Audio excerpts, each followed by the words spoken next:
Bismillahirrahmanirrahim. Assalamualaikum warahmatullahi wabarakatuh.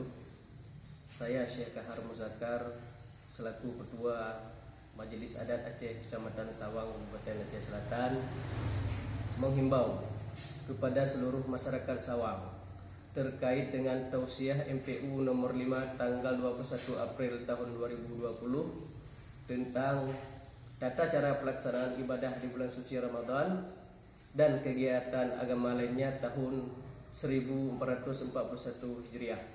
1. Mari kita mencegah penyebaran virus corona ini melalui ibadah, perilaku hidup bersih dan sehat, seperti menggunakan masker pada saat keluar rumah, selalu mencuci tangan, hindari keramaian, dan tidak keluar dari rumah jika tidak penting.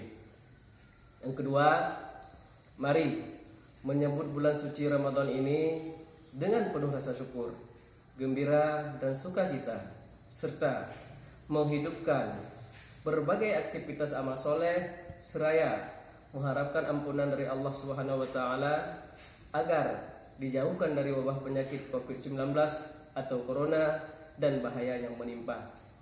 3. Bertobat dan meningkatkan ibadah dengan sungguh-sungguh di masjid dan rumah-rumah, tetap waspada dan memperhatikan protokol kesehatan dan arahan pemerintah. 4. Kepada masyarakat untuk tidak melaksanakan buka puasa bersama, nuzul Quran, safari Ramadan, dan sahur bersama, halal bihalal untuk sementara waktu demi persempatan memutuskan mata rantai virus corona.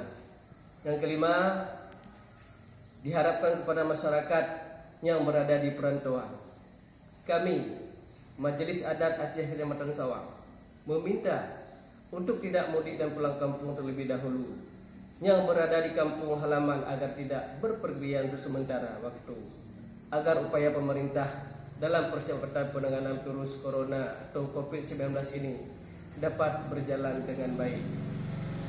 Hanya itulah himbauan kami dari Majelis Adat Aceh Kecamatan Sawang.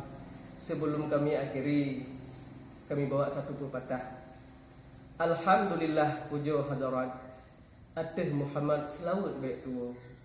Majelis Adat Aceh tukang peringat, yang lebih rahmat tak ingat kira. Mukru semangat pujo ke Allah, ke Rasulullah selawat benar.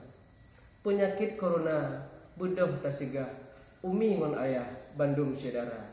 Alhamdulillah, terima kasih atas segala perhatian, mohon maaf atas segala kekurangan. Assalamualaikum warahmatullahi wabarakatuh.